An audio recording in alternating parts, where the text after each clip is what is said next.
Internal displacement doesn't just occur due to conflict. It can also be due to natural disasters and increasingly due to climate change effects. Scott Leckie works for Displacement Solutions, an NGO which works with communities around the world wanting to return home or to find new land and viable locations. I met up with him recently to discuss the issue. I started by asking him how many people are displaced worldwide at the moment. At least 20 million are officially recognized as refugees, so to speak, and a much larger number are internally displaced people. That number, depending on how you define it, and particularly if you include environmental causes of displacement as well as conflict and disaster, reaches already into the many hundreds of millions. Kofi Annan's humanitarian initiative in Geneva estimated a couple of years ago that there were approximately 350 million people who were displaced by environmental causes alone, so drought and severe storms, so on and so forth, climate change being one of them. So the numbers are extremely high, and unfortunately, as climate change worsens throughout the world, it's almost certain that those numbers will continue to increase. To what percentage is climate change uprooting people and displacing them? It's difficult to say what the percentage is, but probably overall you could quite easily say that certainly environmental factors, including climate change, are the primary generators of displacement in the world.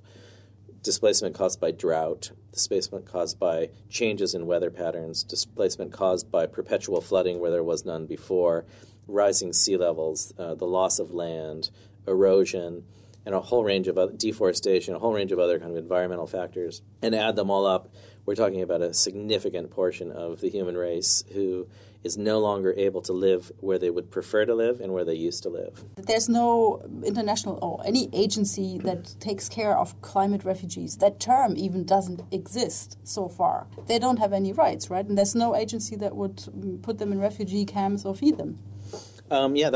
Legally speaking, we can't use the term climate refugees as such because a refugee has a certain legal definition, which means, well-founded fear of persecution, usually against your own government. So probably the preferred term for these types of people is more climate migrant or climate displaced person or environmental migrant. There's a number of other phrases out there. But there's no agency specifically designated to look after these people as of yet.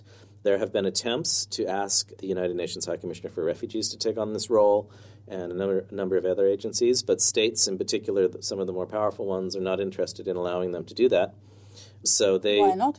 Well, for one, it draws attention to the problem, and it begins to get people thinking about the cause of the problem, which then turns to who actually released all this CO2 into the air that led to the temperature rising 2, 3, 4, 5 degrees. And is there any liability involved in that? And should they actually, since they caused the problem, be forced to pay?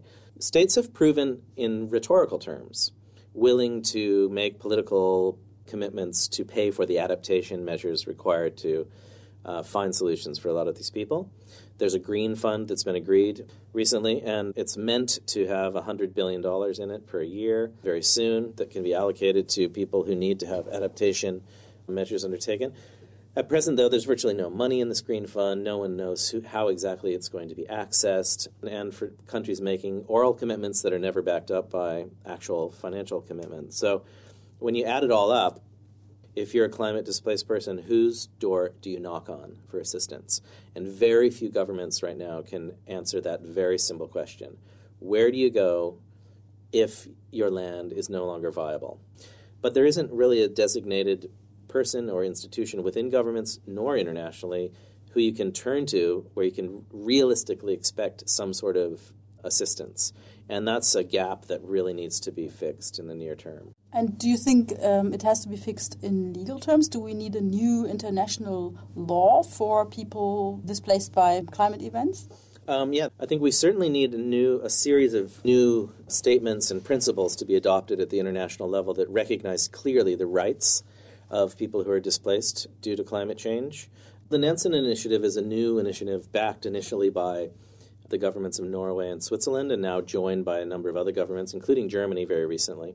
And the goal of the Nansen Initiative is to come up with a protection agenda, as it's called, not so much a new treaty, but a new way of protecting essentially environmental migrants who have fled their own country because of natural disasters, including climate change. It's like humanity is running towards a crisis that we already know, that we've caused it, but we're not doing much about it. Don't you think we need something much more general, like rethinking the world? You know, when you look at it in very large macro-level terms of, let's say, global economic development as opposed to the development of individual countries, you know, the latest figures released by groups such as the Ecological Footprint Movement and others, you know, have clearly said that if everyone in the whole planet were to live under current conditions at the same level as people in Europe, meaning perpetual access to cars and to electricity and to all of the things that Europeans are used to, we'd require at least one other planet Earth, if not two more planet Earths.